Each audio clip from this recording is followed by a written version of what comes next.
Hello again. Hello. We are going to do another reaction to a review by the Blockbuster Buster, and today's review is actually a little bit of a request, like not the specific review, but to do another Blockbuster Buster and to have Alex here. See, a few weeks ago, as of when we're recording this, I got a couple of comments on a few of my reaction videos, specifically for the Blockbuster Buster reactions, and the comments were from Marcia Kent, who is the wife of Eric Rodriguez, who plays the Blockbuster Buster, and I cannot say just how awesome say enough how awesome it was to find out that she had seen the videos. And she said specifically in the comments for me and Alex's reaction to the pros and cons of Star Trek Into Darkness that she would like to see more of me and Alex, so thought... Quite an honor. Brush with celebrity. So here we are, and to make it even a little more special, I thought we'd react to the Blockbuster Buster, where Marcia herself was the host. And for anyone who might not know what I'm talking about, occasionally, not a lot, but occasionally, when the character of SheRod is faced with reviewing a female-centric film that he thinks he might lack basic knowledge of. I totally get that. I've been accused of being clueless regarding women a couple of times, but well. What can you do? He brings in his counterpart, girlfriend character, SheRod, who is played by Marcia, and she's only done, I think, 2 of these reviews. The one we're going to do today, and the Blockbuster Buster review of Nancy Drew. Today, we're going to be reacting to the Elektra review. Let's do this. I was a Hardy Boys fan growing up. Previously on the Blockbuster Buster. So they want to see a review from a woman's perspective?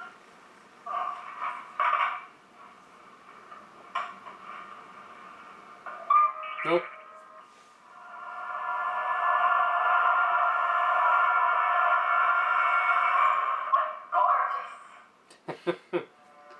Third Rock from the Sun reference. In a world of uncertainty, where movie theaters are plagued by remakes and sequels, in a world where big budget movies can still suck, in this world we have the Blockbuster Buster.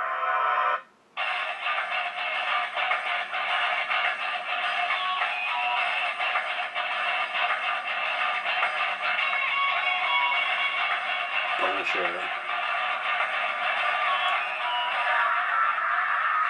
Nancy Drew on the side there. Those might be Marcia's. Star Wars Episode 1. Jar Jar.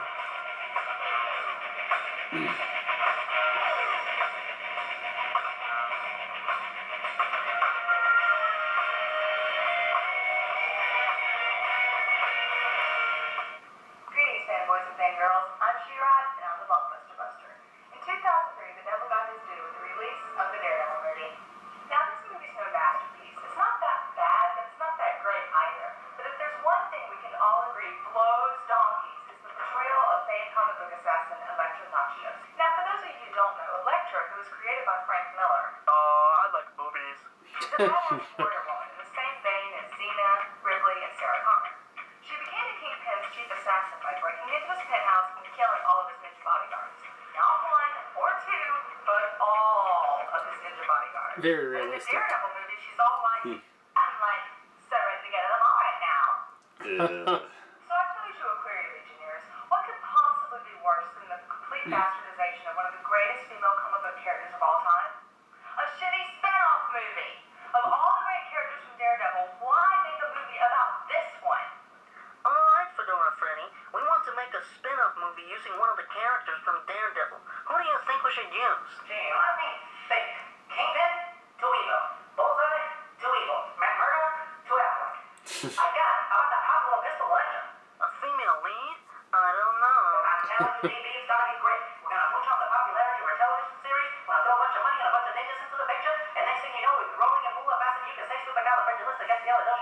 I'm still not sure. Give Dan Aykroyd a run for his money with that fast talk. Immediately. So our movie opens with Jason Isaacs. Cool! I love Jason.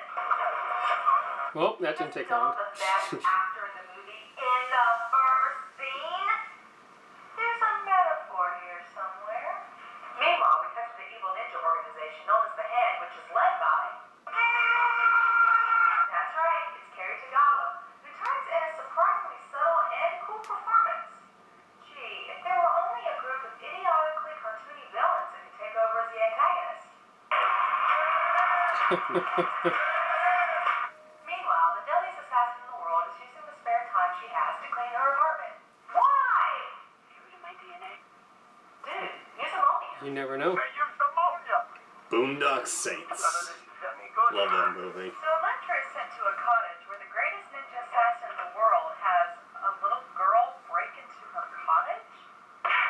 Failure.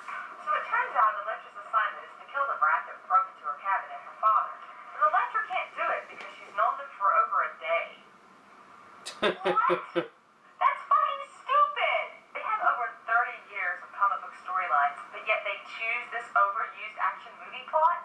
And what's she gonna do next? Protect the father and daughter Nancy from Drews the in the back. Pretty cool. That's the theme Elektra got in the Daredevil movie. Oh. Sice.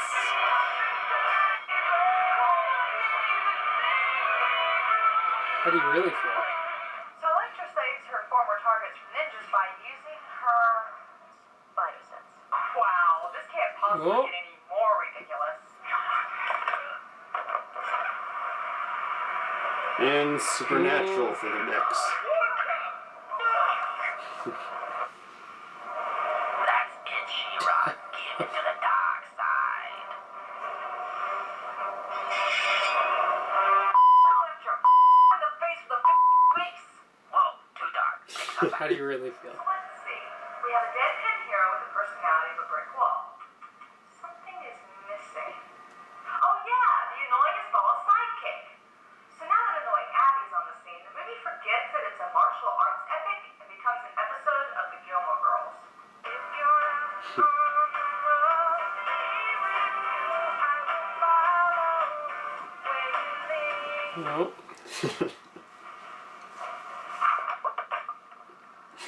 Maybe not. So Elektra and the Scooby Gang are on the run where they get ambushed by the mystical hand ninjas. First, Elektra must take on the super tough, bulletproof, badass Stone. Kind of random. Among the mystic ninjas, we find Typhoid Mary, who has a poisonous kiss, like Poison Ivy in that other great comic book movie. Yes. All that stands between annoying Abby and the Hand is Elektra. It's time for some martial arts badassery!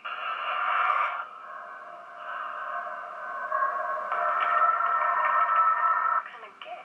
So after that extra The special effects are not great. annoying Abby and Dad are left to fix themselves. Mid-2000s. What? Forced. Now, I'm not shocked at the fact that annoying Abby knows martial arts. I'm shocked that she actually did a better job of hiding it than Elektra, who, in spite of the fact it's supposed to be a covert assassin, is constantly using her martial arts in front of people, giving out It's like Matt Murdock in the Daredevil movie. Despite having superpowers, he never tries to hide his abilities. Dad takes Elektra to a secret ninja base, and she's fine. Earlier in the movie, Typhoid Mary would just blow kisses at people and kill them. And Elektra gets one right in the kisser, they don't even explain how they cured her?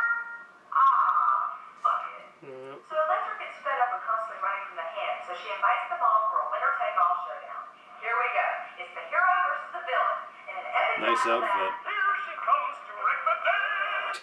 So Elektra and annoying Abby try to get away from the Hand by running into a labyrinth? Very convenient. Things go from bad to worse. Fish game show? Typhoid poisons annoying UHF, I Abby, think. leaving Elektra to fight for her life, and are you serious? He just tripped on her side. She didn't even have to trick him or anything. Oh well, Typhoid Mary's still alive. Let's see how Elektra through the labyrinth. And So dumb. She gets the power to be able to throw aside with such force that it's able to cut through several yards of brush and still have the momentum to stab somebody. Well, at least there's no way they can bring annoying Abby back to life. Of course, they don't have the balls to kill the kid. Alright, that's it. Put up a pretty good fight. Pretty good. With me.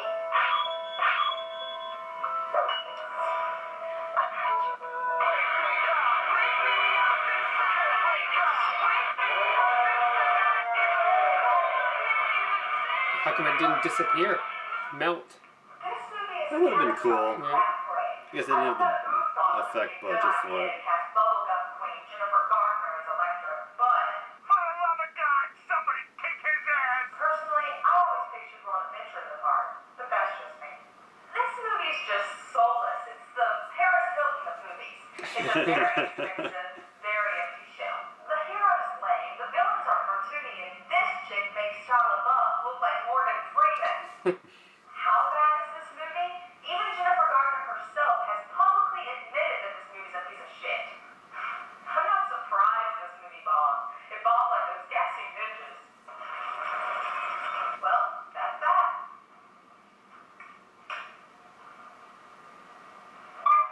Cool. Wasn't so hard. Silas one busted, thousands more to go. What are you doing? I just finished reviewing Elektra. No, you didn't. I reviewed Elektra and you just made it look like it was used through a fancy editing trick. Well, nothing. I'm your producer and you still owe me a review. Okay, bring it on. How bad can it be?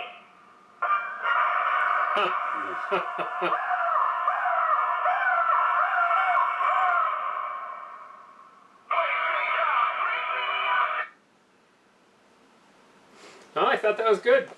Wait. As always, a tribute. I would like to dedicate this silly video to Lucy Lawless, Sigourney Weaver, and Linda Hamilton for doing their part in creating the template for the modern heroine. Mm-hmm. No, that's Cool. nice. Yeah.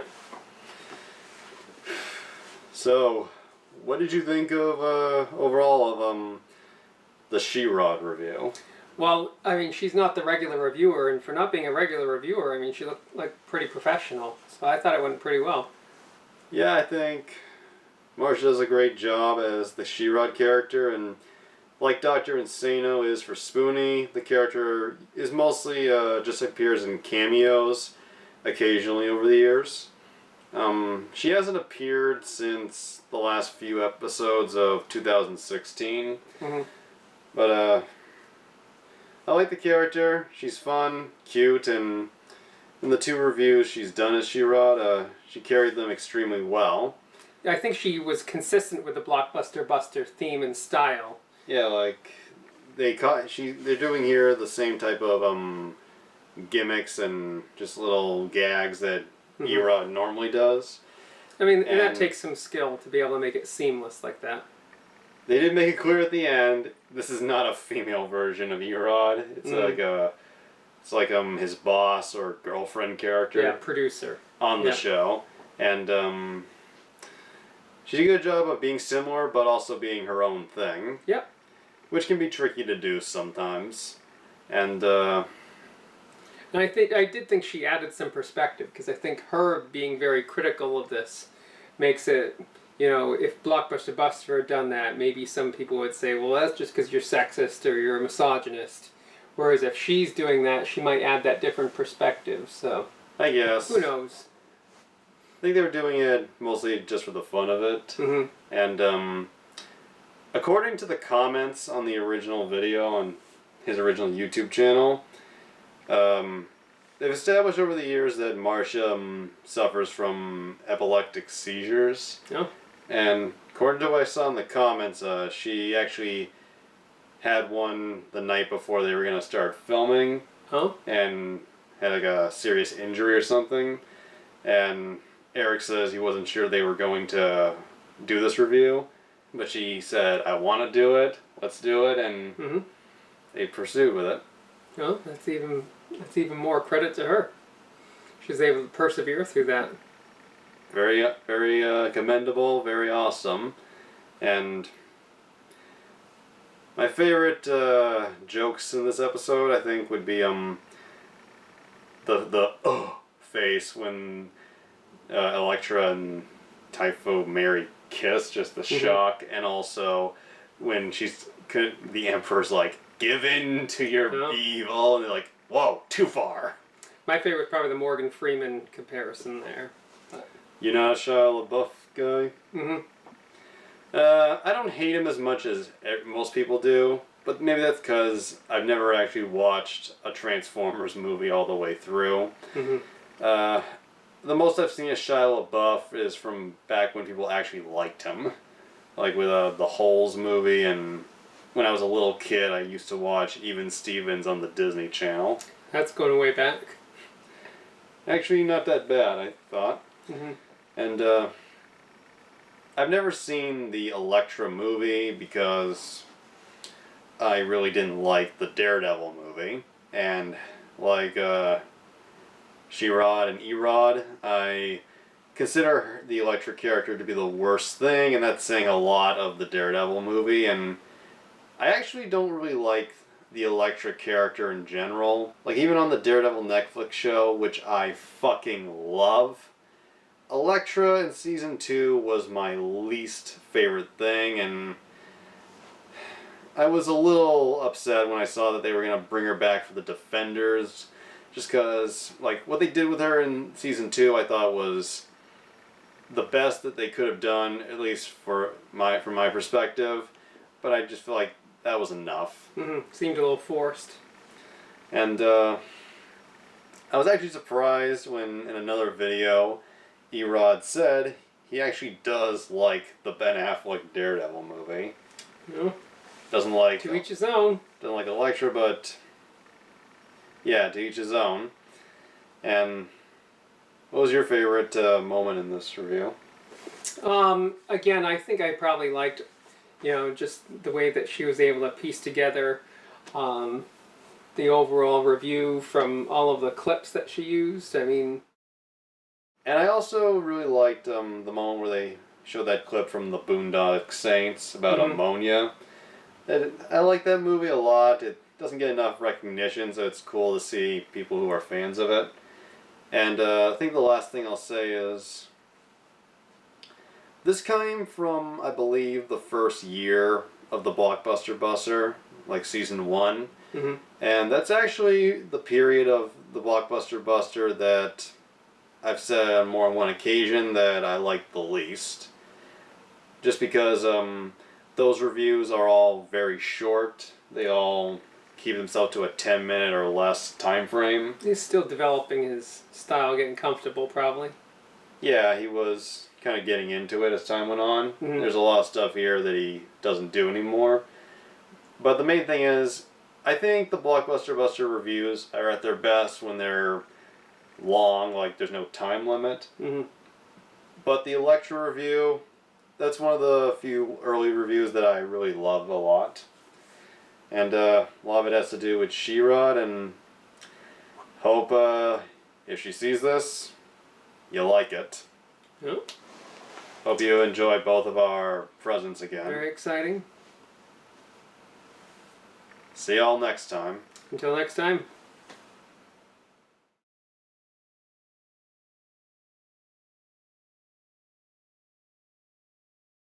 For the past couple of years, I've been watching people on YouTube do review shows, where they give their thoughts as well as do a lot of comedy.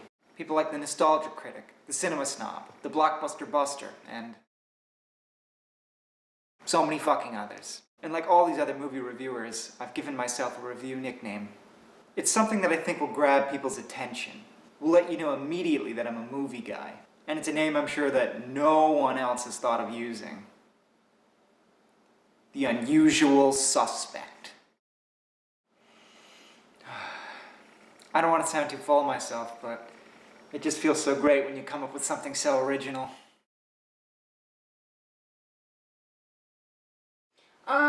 Babe, I think that there's something you should see.